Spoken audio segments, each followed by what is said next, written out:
خدا کے بیٹے ہیں، پتر ہیں۔ اب یہ کن کو کلام کہہ رہا ہے؟ سو اب اے بیٹو میری سنو، جتنے روح کی ہدایت سے چلتے ہیں ان کو کلام اے بیٹو کہہ رہا ہے، اور میرے منہ کی باتوں پر توجہ کرو، تیرا دل اس کی راہوں کی طرف مائل نہ ہو۔ کس کی راہوں کی طرف؟ جو بیگانہ تعلیم ہے، جو انوگرہ اور سچائی کی دوسری طرف کی تعلیم ہے، جو مسیح کے انوگرہ اور فضل کی بات، سچائی کی بات نہیں کرتی، وہ تعلیم۔ تیرا دل اس کی راہوں کی طرف مائل نہ ہو، تو اس کے راستوں میں گمراہ نہ ہونا۔ لکھا ہے کہ کوئی فرشتہ بھی تم کو آ کے فضل اور سچائی کے بغیر کوئی اور تعلیم دے تو اس کی بھی مت سننا۔ تو یہ وہی بات ہو رہی ہے، کیونکہ اس نے بہتوں کو زخمی کر کے گرا دیا ہے۔ جو فضل اور سچائی کے بغیر کوئی تعلیم ہے، بائبل کی ہی تعلیم ہے، لیکن وہ فضل اور سچائی کی بات نہیں کرتی، فضل اور سچائی کی گواہی نہیں دیتی، مسیح کے وسیلے، مسیح کی معرفت جو فضل اور سچائی ہمارے تک پہنچی اس کی بات نہیں کرتی، تو وہ اس نے بہتوں کو زخمی کر کے گرا دیا ہے۔ لکھا ہے نا کہ لفظ مار ڈالتے ہیں، یہ وہی بات ہو رہی ہے کہ لفظ مار ڈالتے ہیں، وہ لفظ بہتوں کو زخمی کر دیا اس نے، بلکہ اس کے مقتول بے شمار ہیں، اس کا گھر پتال کا راستہ ہے جو فضل اور سچائی کی بات نہیں کرتا، اور موت کی کوٹلیوں کو جاتا ہے جو فضل اور سچائی کی بات نہیں کرتا۔ لکھا ہے شریعت تو موسیٰ کی معرفت دی گئی، لیکن فضل اور سچائی مسیح یسوع کی معرفت پہنچی۔ جو کوئی بھی خداوند کے حق میں اس کی بڑائی کرتا ہے، جو اس کی تعلیم دے رہا ہے، تو اگر وہ فضل اور سچائی کی بات نہیں کر رہا، انوگرہ کی بات نہیں کرتا، تو وہ بیگانہ عورت کی تعلیم ہے۔ تو بچ جائیے، جتنے بھی اس ویڈیو کو دیکھ رہے ہیں، اگر فضل اور سچائی کی بات نہیں ہو رہی تو دوسری تعلیموں سے بچیے، نہیں تو وہ بیگانہ زبان آپ کو گھائل کر دے گی اور گرا دے گی۔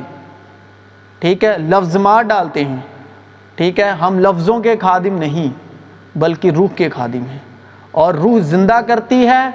لکھا ہے بدن تو گناہ کے سبب سے مردہ ہے، لیکن روح راست بازی کے سبب سے زندہ ہے۔ راست بازی روح سے ہے۔ کس کی روح سے؟ لکھا ہے جس میں مسیح کا روح نہیں وہ مسیح ہی نہیں۔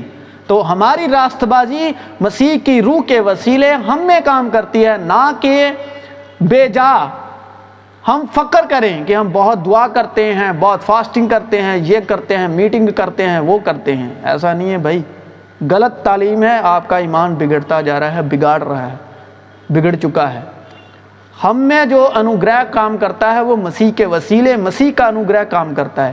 ہم گناہ گار ہیں تو اپنے پاپوں کے لیے گناہ گار نہیں کہ ہم نے گناہ کیے، ہم گناہ گار ہیں اس لیے گناہ گار ہیں کہ آدم کے وسیلے لعنت آئی، آدم کے وسیلے ہم گناہ گار ہیں، اور مسیح یسوع کے وسیلے ہم پاک ٹھہرائے گئے۔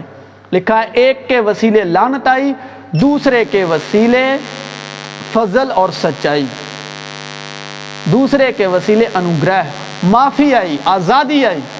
سو آزاد رہنے کے لیے مسیح نے ہمیں آزاد کیا۔ مسیح یسوع میں آپ سب کی